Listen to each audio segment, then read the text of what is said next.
આજે 1 ડિસેમ્બર વિશ્વ એડ્સ દિવસ સમગ્ર વિશ્વમાં ઉજવાય.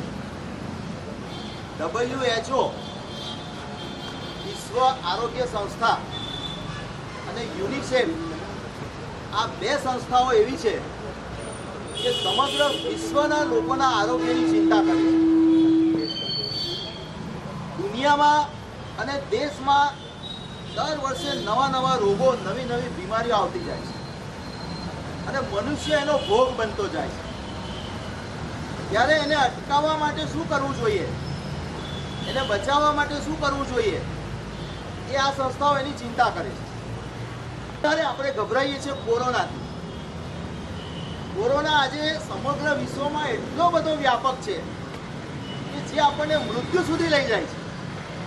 એટલે આપણને એનો ડર લાગે છે અને એના પ્રિકોશન કરીએ છીએ.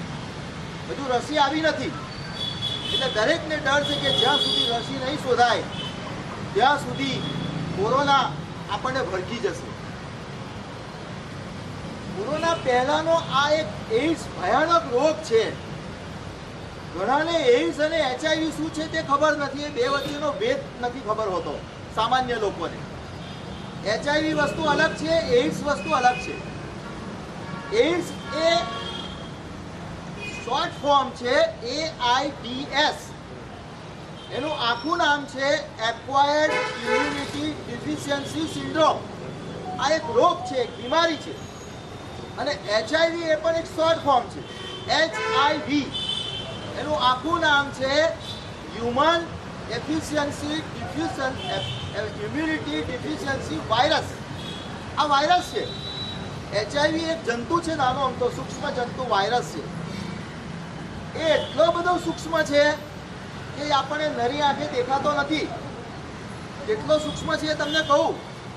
સાહેબને હમણાં જ વાત કરી કે બોલપેનથી એક ટપકું કરીને પોઈન્ટ, એ ટપકાની અંદર 23 કરોડ વાયરસ સમાઈ જાય એટલો નાનો છે, જે આપણને નરી આંખે ના દેખાય કે એને સૂક્ષ્મદર્શક યંત્રમાં પણ ના જોઈ શકાય. એનો જોવો હોય તો ઇલેક્ટ્રોન માઇક્રોસ્કોપથી જોઈ શકાય, જે મોટી મોટી લેબોરેટરીઓમાં હોય છે. એને કદમાં માપવું હોય તો એનું કદ 100 નેનોમીટર છે. આજે વિશ્વની અંદર નાનામાં નાની અતિ સૂક્ષ્મ વસ્તુનું કદ નેનોમીટરમાં મપાય છે. એનું આખું બહુ મોટું નેનો સાયન્સ છે. મેં તમને કિલોમીટરની વાત કરું તો કિલોમીટરથી નાનો એકમ આપણે મીટરમાં જઈએ, એનાથી નાનો આપણે સેન્ટીમીટરમાં જઈએ, ઇંચમાં જઈએ, એનાથી નાનો મિલીમીટરમાં જઈએ, એનાથી નાનો જઈએ તો માઇક્રોમીટરમાં જઈએ અને એનાથી નાનો જઈએ તો નેનોમીટરમાં જઈએ. આ બધા સૂક્ષ્મ વાયરસ આપણા શરીરમાં પ્રવેશે તો આપણને ખબર પણ નથી. મિત્રો, આજે સમગ્ર વિશ્વની અંદર 3.5 કરોડ લોકો એઇડ્સની બીમારીથી મોતને ભેટ્યા છે. આટલા લોકો એઇડ્સને ભડકી ગયો છે, એ લોકો મરી ગયા છે. અને બીજા 3.7 કરોડ લોકો આજે એઇડ્સનો ભોગ બન્યા છે. રોજના 10,000 લોકો આ એઇડ્સનો શિકાર બને છે. કેવી રીતે થાય છે આ એઇડ્સ? કોઈને અડકવાથી એઇડ્સ થતો નથી કે કોઈને હસ્તધૂનન કરવાથી એઇડ્સ થતો નથી. ચુંબન કરવાથી, આલિંગન કરવાથી, એની સાથે ખાવા પીવાથી એઇડ્સ થતો નથી. સ્પર્શ કરવાથી એઇડ્સ થતો નથી. એઇડ્સ થવાના ઘણા બધા કારણો છે. ખાસ કરીને જાતીય સમાગમ. જેને એઇડ્સ થયો હોય એવી વ્યક્તિ સ્ત્રી પુરુષ સાથે કે સ્ત્રી સ્ત્રી સાથે સમાગમ કરે તો એઇડ્સથી સંક્રમિત થઈ શકે છે. આ રેડ ક્રોસ સોસાયટી રક્તદાનનું ખૂબ સરસ કામ કરે છે.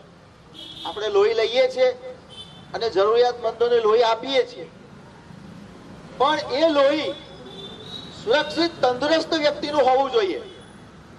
પણ જો કોઈ એઇડ્સગ્રસ્ત વ્યક્તિ હોય ને એનું લોહી બીજાને આપવામાં આવે તો એને પણ એઇડ્સ થઈ શકે છે.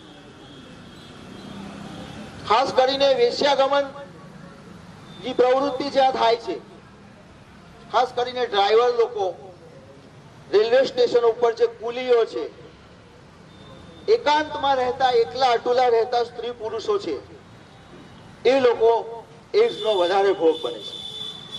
આપણા ગુજરાતમાં સુરત જેવા વિસ્તારોની અંદર જ્યાં માઇગ્રેશન વધારે થાય છે, મજૂરો છે અને બીજા બધા લોકો છે, એક જિલ્લામાંથી બીજા જિલ્લામાં, એક રાજ્યમાંથી બીજા રાજ્યમાં લોકો જાય છે, ત્યારે એવા લોકોને પણ એડ્સ થઈ જાય છે. માતાથી બાળકને પણ એડ્સ થાય છે. જો એ સંક્રમિત હોય અને સ્તનપાન કરાવે બાળકને તો પણ એને એડ્સ થાય છે. ઇન્જેક્શન, સિરિંજ, નર્સો અને ડોક્ટરો જ્યારે ઇન્જેક્શન આપે છે ત્યારે સોય જે છે એનાથી પણ એડ્સ પ્રસરે છે. જો એ જંતુમુક્ત કરેલી ના હોય, સ્ટરીલાઇઝ કરેલી ના હોય તો એડ્સ થવાની શક્યતા છે. એટલે હવે મોટે ભાગે જંતુમુક્ત નહીં, આપણે નવી સિરિંજ જ વાપરીએ છીએ, ડિસ્પોઝેબલ, અને એકવાર વાપરીને પછી ફેંકી દેવાની, નવી જ વાપરવાની. કારણ કે સ્ટરીલાઇઝ કરવામાં બરાબર ના કર્યું હોય તો પ્રોબ્લેમ થાય. ઘણાને ટેટુ મૂકવાની ટેવ છે, છૂંદણા છૂંદવાની ટેવ છે. એ ટેટુની અંદર પણ સોય વપરાય છે. એ સિરિંજ જો જંતુનાશક દૂર સ્ટરીલાઇઝ ના કરેલી હોય તો એને પણ એડ્સ થઈ શકે છે. એડ્સ કોને ક્યારે થાય છે ખબર જ નથી પડતી. એકવાર તમારા શરીરની અંદર એડ્સના વાયરસ જો પ્રવેશ કરી જાય તો 8 થી 10 વર્ષ સુધી તમારા શરીરની અંદર સુસુપ્ત અવસ્થામાં પડી રહે છે અને ધીમે ધીમે ધીમે ધીમે ધીમે ધીમે તમારી રોગ પ્રતિકારક શક્તિને ખતમ કરવા માંડે છે. જો તમે એની સારવાર ન કરો, એની ટ્રીટમેન્ટ તમે ન કરો તો એના માટે બહુ ભયાનક સ્થિતિ ઊભી થઈ જાય છે. એટલા માટે ભારત સરકાર, ગુજરાત સરકાર જુદી જુદી જગ્યાએ એડ્સના સેન્ટરો, એના માટેની ટ્રીટમેન્ટ, એના માટેના સેન્ટરો, એની સારવાર, કાઉન્સેલિંગ, આ બધું જ થાય છે. સાહેબે આંકડાકીય વાતો કરી કે ગુજરાતનો આપણા 8મો ક્રમ છે, પણ સૌથી વધારે એડ્સ આપણા દેશના 3 રાજ્યો છે, મિઝોરમ, નાગાલેન્ડ અને ત્રિપુરા. આજે આપણા યુવરાજ માનવેન્દ્રસિંહ મિઝોરમની અંદર છે. મિઝોરમમાં જવાના નથી, પણ મુંબઈથી વર્ચ્યુઅલ એડ્રેસ કરીને વાત કરવાના છે.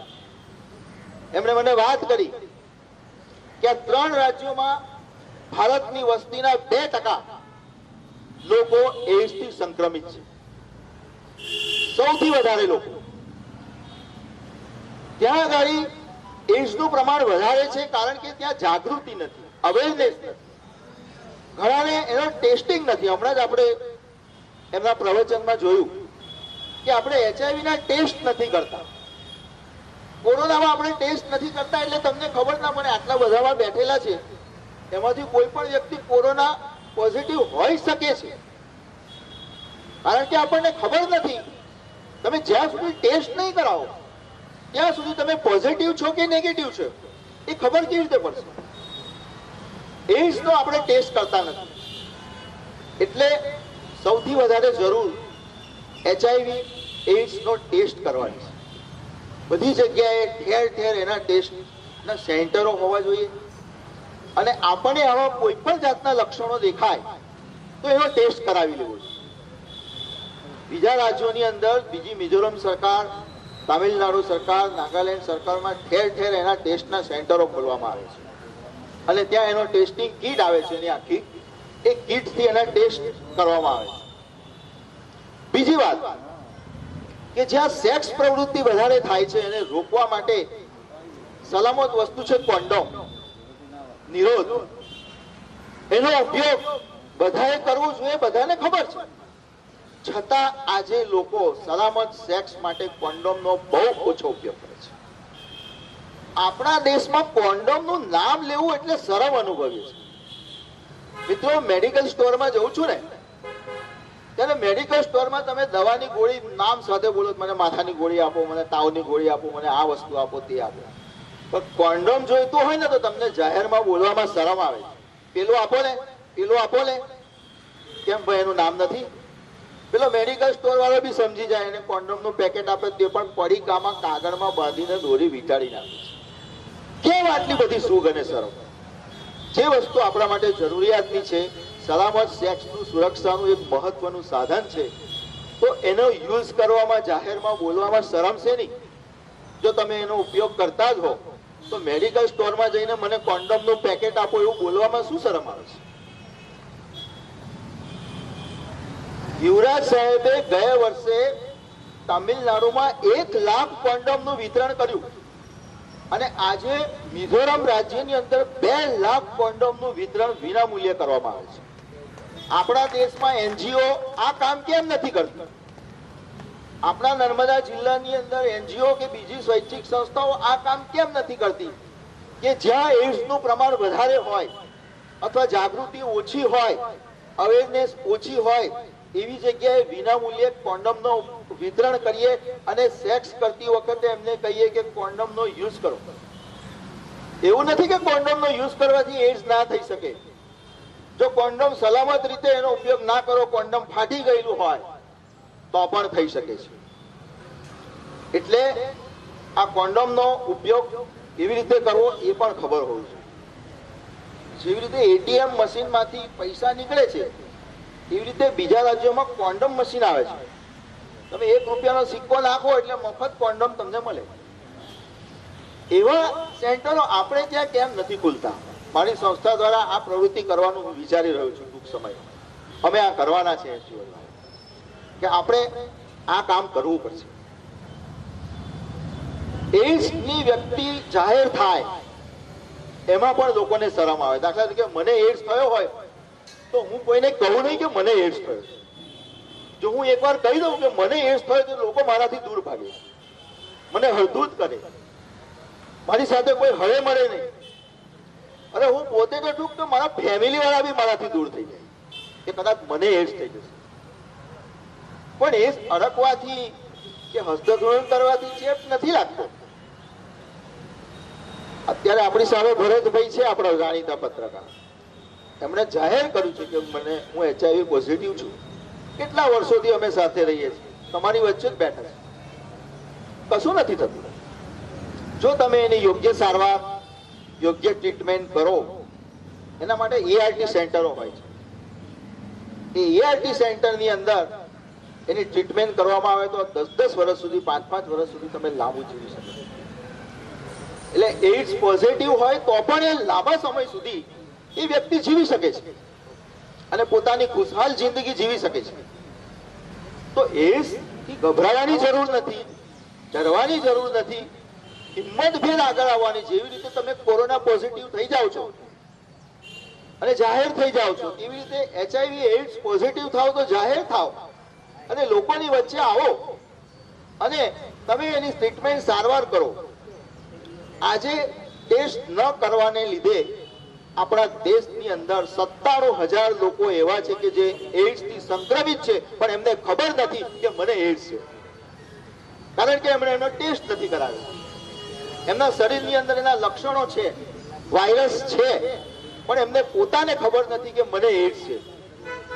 અને એને કારણે એ ધીમે એના શરીરની અંદર એ રોગ પ્રતિકારક ક્ષમતા ઘટવા માંડે છે અને જ્યારે વધારે પડતું થઈ જાય ત્યારે આપણે ટ્રીટમેન્ટ લઈએ ત્યારે ઘણીવાર મોડું થઈ ચૂક્યું હોય. આવા ઘણા લોકો મોતને ભેટે છે. એટલે આપણા શરીરમાં કોઈ પણ જાતની બીમારી હોય, કોઈ પણ જાતનો રોગ હોય તો એની તાત્કાલિક સારવાર કરવી જોઈએ. એના એક્સપર્ટ, એના જે સેન્ટરના જે એક્સપર્ટ ડોક્ટરો હોય ત્યાં જવું જોઈએ. અને આ રીતે જો આપણે કામગીરી કરી શકીએ તો મને લાગે છે આપણે એડ્સથી બચાવી શકીએ.